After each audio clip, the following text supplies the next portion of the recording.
vengeance shall be mine.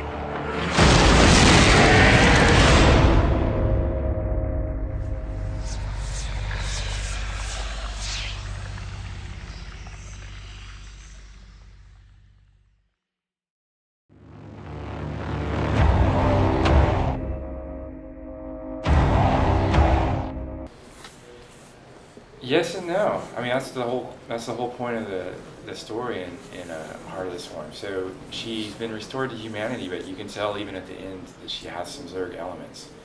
You know, like she has still has kind of the funky insect hair, and she still has some of her powers, but a lot of it is kind of her rediscovering her powers and kind of figuring out the path she wants to take. So, you know, Raynor kind of opened a window for her. She can kind of return to being a human being and kind of have a life with him.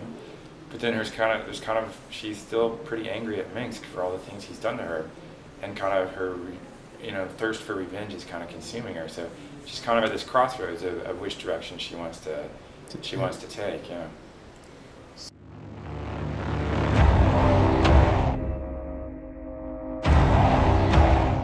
Most definitely. We never assume in our expansion packs that you've played the original.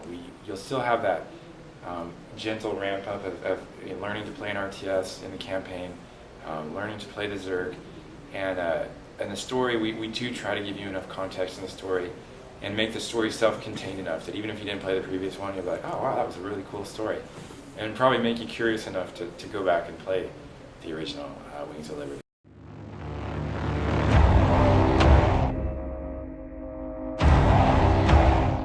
The Terrans have a lot of really cool weapons they developed in Wings of Liberty, so you'll be seeing a lot of those. Like you'll be seeing a lot of the Merc units. You'll be seeing some of the specialty units that were in Wings of Liberty, like the tech reactor. But then at the same time, you're going to be evolving the Swarm, you know, developing new types of units, adding new upgrades to units that the Terrans have never seen before. So they're going to be quite surprised by some of the things you unload on them. And then there's also Kerrigan. You'll get to play Kerrigan in most missions, pretty much all of them. And Kerrigan has a lot of really cool powers. In fact, she has multiple sets of powers she can choose from for each mission. So we're showing 2 of them out on the floor today. You know, one of them focuses on destruction and killing lots of units. The other one kind of focuses on weakening the enemy and setting them up to be killed by her units. But there'll be 2 other sets of powers, and then before each mission, you can kind of decide, hey, what am I in the mood for? And these sets of powers will kind of grow over time, so it should be really exciting.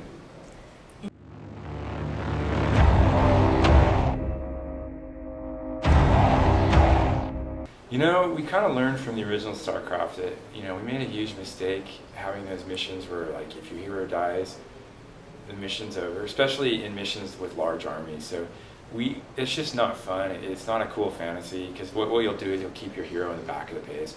We want Kerrigan out there in the action, and we want you to feel really safe using her. So if Kerrigan dies, what happens is it'll take 60 seconds to revive her at the nearest hatchery.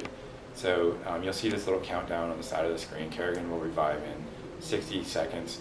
So the penalty is you don't have her out on the field totally crushing fools for 60 seconds. But if she dies 10 times in the mission, that's it. There's no scaling penalty of any sort.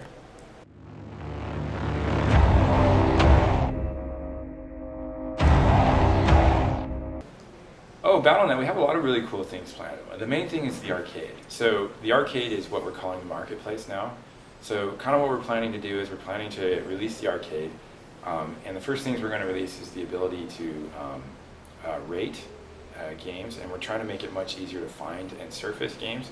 So we're now that, like, when we have like the ability to rate games, you'll be able to search for kind of what we call hidden gems. You know, games that are out there that get really high ratings but don't get a ton of players. So you can be like, hey, find me something that's really highly rated but not very popular, and you can kind of be part of the process of making it popular. So we think that's kind of something we can do to really improve the BattleNet experience.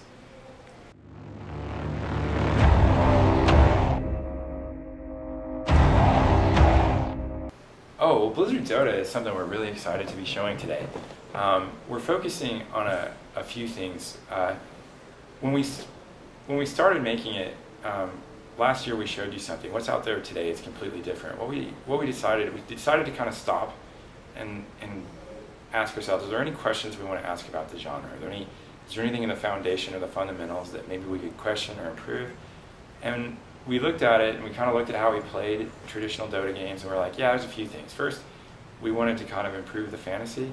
The fantasy is kind of, I'm a hero, and I'm pushing this massive battle forward, and I need to get in there and just start slaying minions and pushing the battle line forward aggressively. But the optimal way to play was not to do that. You start pushing the battle line forward, and people are yelling at you, like, no, stay under your tower, be really careful.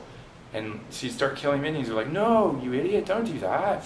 Like, run back and forth, and then wait until the minion's really low, and then do one hit, but don't hit again. Go back to running back and forth.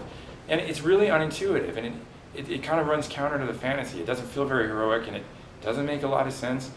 So we've tried to change the mechanics to reward early aggression. We got rid of last hitting. We replaced it with flag bearers, these guys that will drop regen globes. And that kind of gives you the positional gameplay and the tension, but in a much more intuitive way.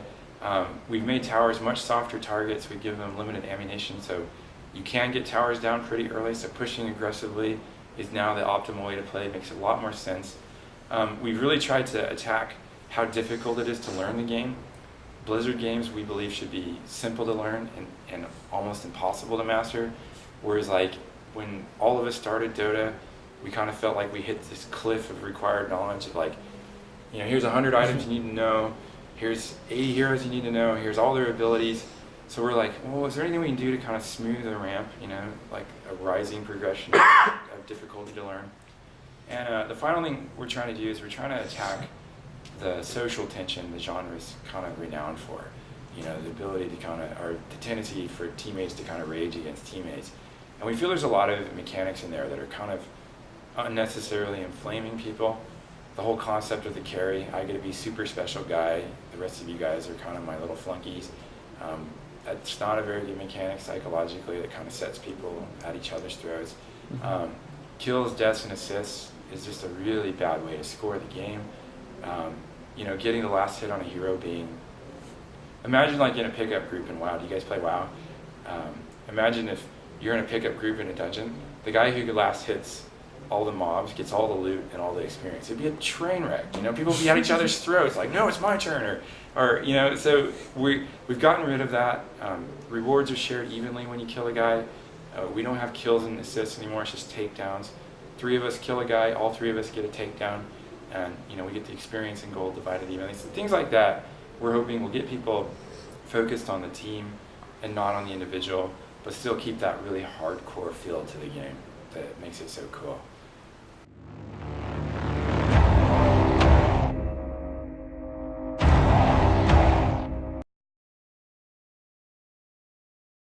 Yeah, it's built on the StarCraft engine. Yeah, so we're really excited to get it out to as many people as possible. It's the main reason we're bundling in a starter edition.